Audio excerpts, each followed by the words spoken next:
ওস্তাদ জি, আমার কাছে আমার তো সকল কিছু আল্লাহর রহমতে মোটামুটি এই, অভাব বলতে কি দুনিয়া তো ক্ষণস্থায়ী, এখানে কোনো কিছু নাই। মহান আল্লাহ পাক রাব্বুল আলামিন যা করে বান্দার মঙ্গলের জন্য করে। কাল পরকালে যে ওস্তাদ জি, আমি একজন মানে আপনার এই এই যে কবর গুলো সব সকল কিছু এইগুলো সম্পত্তি আপনার total। এই যে কবর, আপনি একজন কবরের আপনি কবর সম্পর্কে আপনি কিছু বলুন।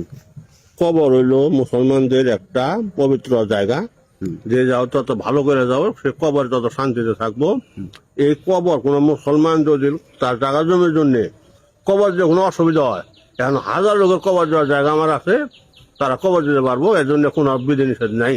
আচ্ছা ওস্তাদ জি, আমি বলেন আমি কি কি লেখাপড়া করছেন, আমি এডুকেশন ব্যাকগ্রাউন্ডটা বলুন। আমি গ্রাজুয়েশন নিয়েছি 1986 সাল, ঢাকা ইউনিভার্সিটি পড়তে গেছিলাম, টাকা পয়সা নিয়ে আর পড়তে পারিনি, চাকরি না দিনাজপুর চলে গেছি।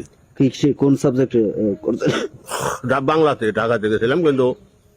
আচ্ছা আমি বাংলায় অনার্স মাস্টার্স আমি করছি না, তাহলে আমি আমার যোগ্য উত্তরসূরি হইতে পারি না? অবশ্যই। তাহলে আমার জন্য কোন জায়গায় আমার 3.5 হাত মাটি দেবেন?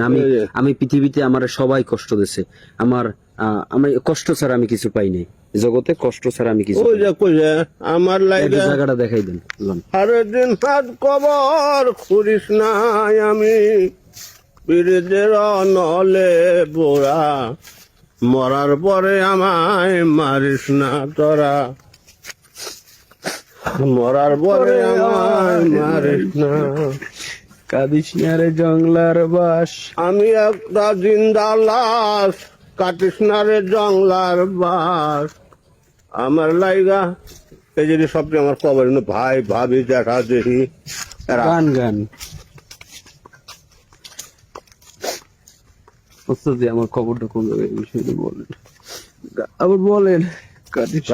তুমি কি বলছেন মানুষ এই বয়সে কাম দাও, সব সংসার বাড়ি লাগছে, আল্লাহ ছাড়া কেউ নাই, এটা সব আমার জমি, আল্লাহ দেখে আল্লাহ জমি। এই যে এটা আমার ছোট ভাই, এই জামালপুর মধ্যে বড় কন্ট্রাক্টর আছিল, 21 কোটি টাকার কাম ধরে কাম করার অবস্থায় মারা গেছে। ওই মা মারা গেছে মনে করো যে শুক্রবারে, ভাই মরছে বুধবারে। বুধবারে আমার জন্মদিন, 9/6 আমার জন্ম। ওখানে আমার আব্বার খবর, আমার আব্বা শিক্ষক ছিলেন, একটা প্রাইমারির প্রায় 40 বছর শিক্ষকতা করছেন। এগুলো যে সমাজের কবরখানা। তা আমার খবরটা কোথায় অর্থাৎ আপনার পাশে দিবেন আমার? এইটা সব যেখানে তুমি নিবো ওখানে তো তোমার না, আমি নিব না, আপনি আপনি আপনি বলেন যে আমি আমার যে জায়গায় দেবে, এই যে সাহিত্য করিয়ে দেবে, এই চাচি আম্মা বা কাকি আম্মার কই দেবেন যে আমি 3.5 জমি ওরে দিয়ে গেছি।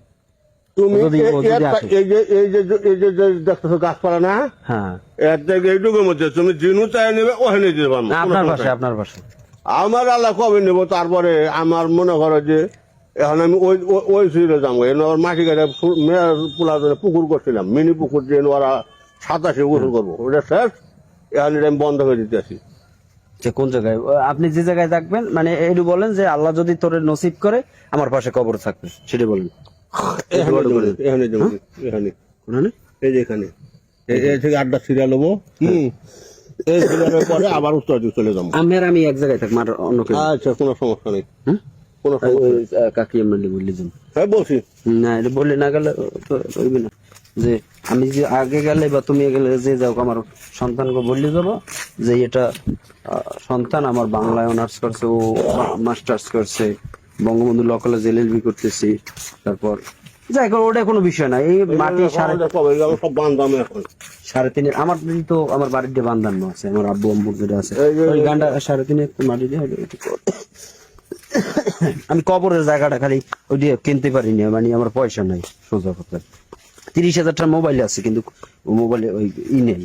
আমার বাংলাদেশ ব্যাংকের 3.5 কোটি টাকা বুঝলেন, ওটা ধরে কাছে আমি যাই না। আর টাকা দিয়ে কি করবো? ওটা কি কবরে নিতে পারবো? আমার একটু এই জায়গাটা প্রয়োজন, মানে আমি যাবো না, ওইদিকে যাবো না। হয়তো দেখা দেয় আমি কি যায় যাবে কিনা, তারপর বলেন। আমার খবর বারে জায়গা দিয়ে দিও, দিবেন? এই যে বলেন যে আমি যদি বাচ্চা থাকি, যে আগে যাও, আমার বাবা আমার দিয়ে গেছে, আমি বাংলায় অনার্স মাস্টার্স কমপ্লিট হয়ে গেল, কোনো সমস্যা নেই। যদি আমার নসিবে থাকে, আর নসিবে না থাকলে আমার বাড়িতে হইবে। আর আমি খালি আমার জায়গাটা ছিল, মানে কবরের জায়গাটা বাকি ছিল, আল্লাহর কাছ থেকে আমি জীবনে যা চাইছি আল্লাহ আমার দিয়েছে, সব আশা পূর্ণ করছে। তোমার বাড়ি কই? বাড়ি বরগুনা জেলার পাথরঘাটা উপজেলা। আমার পিতার নাম মরহুম আব্দুর রহমান, মাতার নাম মোসাম্মদ, হেও মারা গেছে বিউটি বেগম। আর এক ভাই পুলিশের এএসআই আছে। আর আমি বাংলা অনার্স মাস্টার্স কমপ্লিট করেছি পিরিজপুর সরোয়ারদি থেকে, বঙ্গবন্ধু ল কলেজে এলএলবি করতেছি। এখন বাবার সাথে দেখা হয়েছে, বাবার লাগে আমি মানে বাবা বলতে কি জাস্ট বাবা না, কাকাই ধরেন, হ্যাঁ। কাকা। পিতার সমতুল্য তো আর কেউ হবে না। আর আপনি মা একজনকে ডাকা যায় সেটা ভিন্ন কোনো বিষয় না। এখন সেক্ষেত্রে তার সাথে সেদিন আমার যে কোনো বিষয়ে মানে মিলছে, সিক্স সেন্স আমাদের মিলছে। তো এখন সে বলছে যে তোমার জন্য আমি দাবি করছি, মানে সে যে আমার বলছে তা না, যে আমি তো সবই কবরের জন্য জমি জমা দেন, আমার একটু কবর দেবেন। মনে করে আমার জায়গা জমির কোনো অভাব নেই। না হে আল্লাহর দুনিয়ার। ওটা আমার লাগবে না, আমি সারাদিনে মাটি চাই আর ই চাই। আজকে জুম্মার দিনে, এই পবিত্র হজের দিন, গরিবের দোয়া কবুলের দিন, আল্লাহ জানে আমাদের নেক মকসুব ও নেক আশা যদি করে থাকি, আল্লাহ জানে আমার দোয়া কবুল করে। আমিন।